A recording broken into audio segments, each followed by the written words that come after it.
I want to do a follow-up video today to one I did a few days ago, where I talked about Myers-Briggs and law school admissions. And I focused that last video on the intuitive judgers, in large part because they're so overrepresented in elite law schools. But I received a number of requests to do a follow-up video on the NPs, the intuitive perceivers, and particularly the NTPs, the intuitive thinker perceivers. Now, the reason why I had largely skipped over them in my last video was because they are relatively underrepresented in elite law school admissions.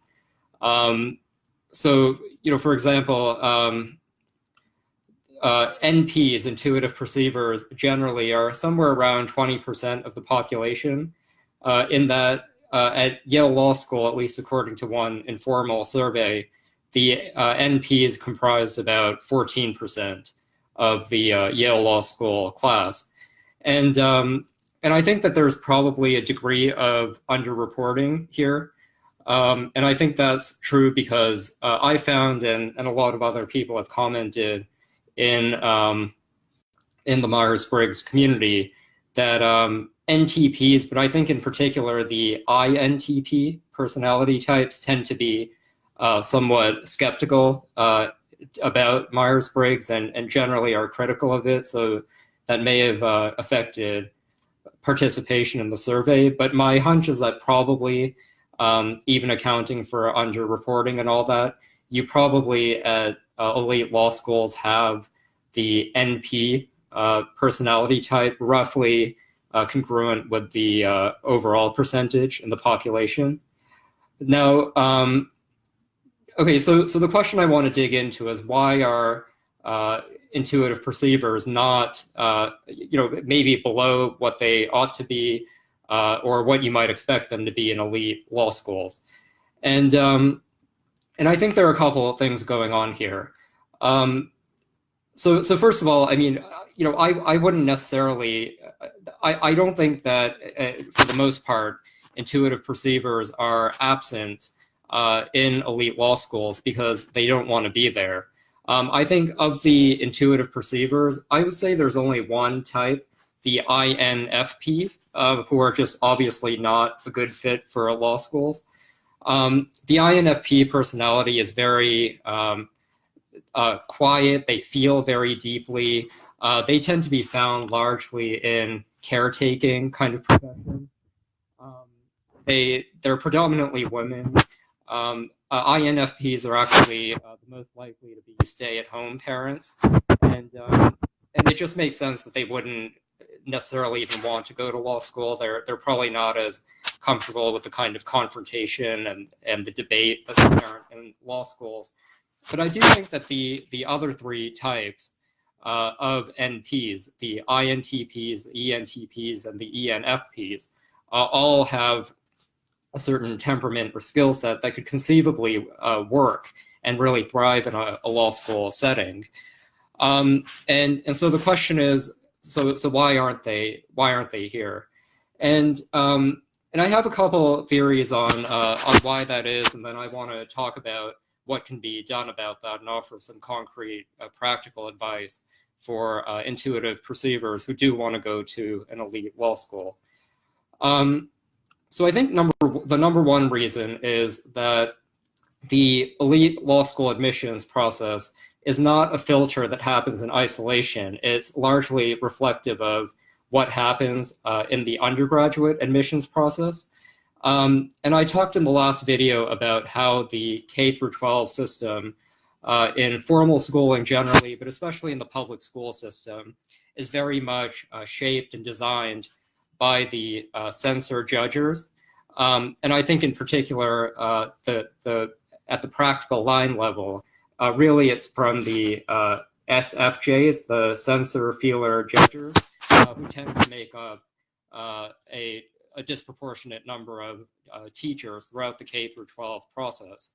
Now, I think it's fair to say that that both the NPs and the NJs, and especially the NTPs and the NTJs have a certain, to put it mildly, a disconnect with SFJs. And I think this in particular manifests in the K through 12 level, where you'll have a like an SFJ female teacher who just cannot really understand or relate to a male NJ personality, intuitive judger, and the where this sort of tends to manifest is basically that the male NJs, especially at that age, will be regarded as being troublemakers or disobedient or backtalkers, that kind of thing. But I think that the way this conflict ends up unfolding between like an SFJ teacher and an NJ student versus an NP student can be quite different. So with the NJs, one of the things about them is that they tend to be very goal-oriented and very driven, and they're very strong-willed. And so what you might find with like an NTJ, for example, who's very overrepresented in a top law school, is that they might sit in the back of a classroom while their SFJ teacher is droning on, and they might be kind of sitting back there sulking and just reeking with utter contempt. But because they're goal-oriented, because they know they want to get into a certain college or whatever, they figure out a strategy and they figure out a way to navigate the process. And then because they have this judger side, they know how to meet deadlines. They just have the organizational skills and so forth to get through this process. And then when they get to the college level, for reasons I talk about in the last video, they really thrive and they end up doing well in the process. With the NPs, it's really tough because first of all, the NTP personality or the NFP personality, their temperament and their natural inclination and learning styles are just totally diametrically at odds with how the K through 12 system is organized. So like some of the kind of common issues that NPs tend to have in the school system is that they tend to be known as the chronic underachievers. These are the kids who are just very bright, very capable, often very intellectual and curious, but they just end up, their intelligence does not tend to manifest in high grades. On the other hand, they require a great deal of intellectual stimulation that more formal rote instruction cannot provide. But that understimulation and boredom, unlike the NJ who might deal with it and then find things to do elsewhere, the NPs just end up lagging. NPs cannot really do rote memorization. And then you combine that with the fact that often they tend to be, especially at that age when they're a little bit less mature, they tend not always to be able to manage socially in schools. I mean, I don't know this for sure. I'm speculating here, but my strong suspicion would be that if you look at this epidemic of ADD and ADHD prescriptions, and now, I mean, they're prescribing all kinds of drugs and whatnot for these behavioral disorders. I mean, I think it's pretty well established that these things are overprescribed generally, but I'd be willing to bet that if you look at rates of overprescription, they're probably in particular impacting the NTP personality types, and I would be willing to bet that INTP and ENTP males in particular are just being overprescribed with ADD, ADHD medication just because authority figures don't really understand or are responsive to how their brain works. And so what I think happens with the NPs, so they're now put in these K through 12 schools where they're almost set up to fail. And then I think what is often very tragic is that you see, I've noticed in particular in upper middle class or upper class families where you have one or sometimes two parents who are very, who are judges, and they tend to be successful as professionals who made it through this formal school system. Like they might have a perceiver child, or maybe like two kids, one of whom is a judge or the other is a perceiver. And and because they can't really relate to the perceiver mind, they may almost like put them down. Like they might say, "Oh, the perceiver, why are you so lazy? Why are you disorganized? Why can't you get things done?" And then when you have like one kid who's a judger and one a perceiver, especially if the older one is a judger, that especially can invite unflattering stereotypes, almost like those old. I don't know if you guys are familiar, those old Goofus and Gallant cartoons, where it might be like, Goofus, the perceiver, why are you always behind schedule? Why aren't you doing well in school? Your brother Gallant is so organized. He's the president of the class, etc. No, it's nonsense, of course. I mean, I don't think there's any evidence that any of the personality types have a higher or lower IQ or capacity to learn or contribute. And in fact, I even think that the NTPs are often much more intellectual for reasons I can talk about. But it just doesn't always manifest. And so now what ends up happening is that, these NJs tend to do better in the college admissions process. And then, so now, if you're not entering into a top undergraduate school, you're already at a pretty severe disadvantage by the time you get into the elite law school admissions game. And that's to say nothing of just all the negative programming and feedback that the intuitive perceivers have gotten their whole life about their capacity to succeed in school. So I think this filtering issue is one reason why you see a discrepancy here. But then, even when you account for that distorting effect, I mean, obviously at any top school, you're going to have a decent percentage of intuitive perceivers, especially because they're so intellectual. So then the question becomes, well, why don't they perform a certain way in college or beyond in a way that allows them to get into a top tier law school? And I recorded another video on this concept, and I'll link it. It gets into more detail.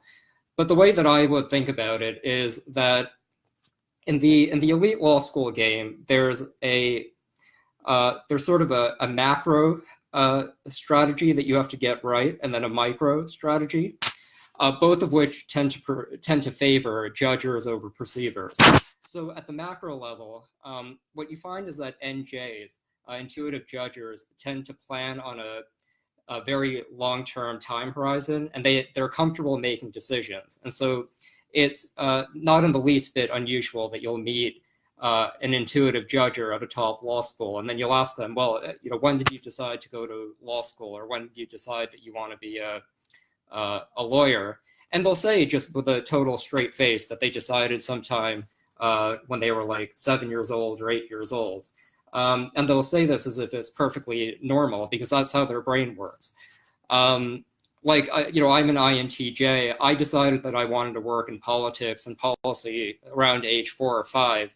And then I had decided in the middle of high school that I wanted not only to go to a law school, but really to go to Yale Law School. And I had actually mapped out a whole plan, and I had made decisions on college admissions based on that.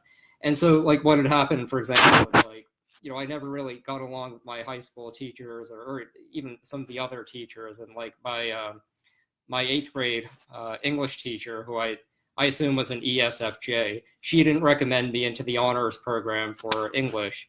And I think if that had happened to an NP, they might have just gone along with it or just not really have known how to navigate it. Whereas my reaction to it was, okay, this woman's an idiot. I'm just going to ignore her and figure out how to get around it. And, and then I managed that way. And so anyway, what happens is, the NJs will often go into college or just decide at a very early stage that they're going to go to a top law school. They figure out what they have to do, and then they just do it. And when you look at a admissions process where, especially for these top schools, you need a very, very high GPA, and even a couple of bad grades here or there could really cost you any reasonable hope of getting in. NJs are prepared for that much more so than the NPs, who like to keep their options open. They're interested in a lot of different things. They don't really like to make decisions. And so by the time like it gets time to apply for law schools, the intuitive perceivers may be like entertaining law school among 14 other different options, while the intuitive judges already have things lined up. So that's kind of at the macro level. But then I think at the micro level too, when you look at, at the end of the day, these top law schools are they're not really making a judgment on you as a like the totality of your life or your capability. What they're really doing is looking at your performance in a very finite period, which is basically the 3 to 4 years that you're an undergrad, and then maybe a small amount of time after that. And so if you think about what you really need to do to get straight A's or something close to that in college, what it really comes down to is a lot of particular skill sets that really tend to favor the judgers over the perceivers. So it means showing up to class on time. It means meeting deadlines. It means organizing a lot of paperwork. It means juggling time efficiently, et cetera, which aren't necessarily reflective of one's intellectual capabilities, but they're certainly reflective of someone's ability to be organized in a conventional way. And at the end of the day, 3 or 4 years is a long time to be meeting deadlines and going through this day-to-day grind that I think is just naturally going to be easier for judgers versus perceivers to navigate. And and so I think it probably happens all the time where you have intuitive perceivers who are actually much more intelligent, more intellectually capable, who just lose out to intuitive judgers on the basis of organization and so forth. Okay, so what can intuitive perceivers do about this? Now, I mean, as I talked about in my last video, I think one thing to think about is to accept the reality of how our education system operates and to really question whether or not you even want to play in this game that's organized around a set of values and priorities that aren't really in line with your genetics and your makeup. But if you do decide that going to that you're an NP, an intuitive perceiver, and you want to go to a top law school, the question is, what can you do about it? And I think that I would offer basically two big lessons that you can draw here. I think the first thing is to accept that there is a minimal academic requirement that you have to meet. And I would say that, rather than fighting your genetics, your temperament, or whatever, just acknowledge it and then work around it. And so, in studying for the LSAT, for example, like figure out a plan, figure out a strategy that's going to account for your motivation and whatever, and just figure out a way to get a top score. And then in terms of your academic performance, really, first of all, if you think about this at an early enough stage, make sure to try to pick a college that's going to provide you with the flexibility and leeway and so forth to allow you to have a fulfilling academic experience. And then wherever you end up going to college, I would say that take advantage, really be strategic with your course selection, with the professors who you work for, maybe take a lot of seminars and independent studies, anything where your perceiver nature, your open-mindedness, your intellectual curiosity is going to be rewarded, rather than maybe a very rigid lecture class with a lot of deadlines and exams and so forth. And I think that it's certainly possible to do well in college, whatever your temperament is. But the other thing that I would urge you to think about is that I think technology and technological disruption is just a huge opportunity and advantage for intuitive perceivers. And I'm not ready to say that technology inherently benefits one type or the other. I think technology in general is just a liberating force that can work to the advantage of anyone with a growth mindset. But I do think, given that so much of our educational system and our society in general is oriented around judges, any kind of a disruption here, I think is going to work to the benefit of perceivers generally. And I just think that the opportunities, especially on the internet and so forth, are probably going to play to the strengths of intuitive perceivers who are naturally more open-minded, more curious. They're willing to invest in a project out of intellectual interest, even if the payoff in the short term is not obvious. And the way that you can really take advantage of this technological disruption and then leverage it for the law school admissions game is by like applying, tailoring your admission strategy and applying at a different time. So, for example, this might mean that you take time off even before you begin college, and just take on like an interesting independent project, or take on some kind of a job or something that might lead you to having a different narrative or different story. But after college, just take a lot of time off. And get a job, or try to launch a venture or a business, or pursue an independent study project. Do something like that really allows you, gives you the time to show the kind of gifts that you have outside of the classroom. And the good news for intuitive perceivers is that as far as I can tell, at all these top law schools, the trend is that people in general are applying after more and more time out. Like, increasingly, people are not just applying to law school straight out of college. And so this is a trend that obviously I think can work in favor of intuitive perceivers. And so like, I'm thinking, for example, of a classmate of mine at Yale who was one of the rare ENTPs, extrovert, intuitive, thinker, perceiver. And he had a very interesting journey into law school. Like, he went to Harvard thinking he'd be a math major. Then he did reasonably well, but he realized that he wasn't just able to compete with the guys at the very top. And then he switched over to being a history major, and he thought for a while that he'd be a historian, and he did a bunch of archival research. But then he realized that the grind of archival research wasn't stimulating enough for him as an intellectual. And then he ended up working at a major consulting firm, and then he just like drew a bunch of different lessons from different things, figured out he wanted to go to law school, and he got into so so I would say that the more time you take off and the more time you give yourself before getting into the law school admissions game, that could very well be an advantageous strategy in a way that it might not be for an intuitive judger who might be very good at navigating the undergraduate and the educational process. But then when they get out of school with all the rigidity and structures, and they're left to their own devices, they may not have the creativity and curiosity and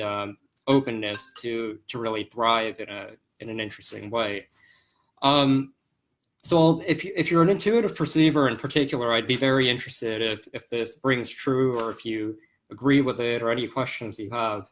And if you happen to be navigating the law school admissions process right now, and you'd like some help with the process, I do have the bandwidth right now to take on a couple of clients. I'm spending most of my time right now writing books, but I could take on a few clients. So if you, or maybe someone you know, if you're interested in working with me, definitely let me know, and I'd be happy to talk to you or talk to them. Okay, talk to you soon.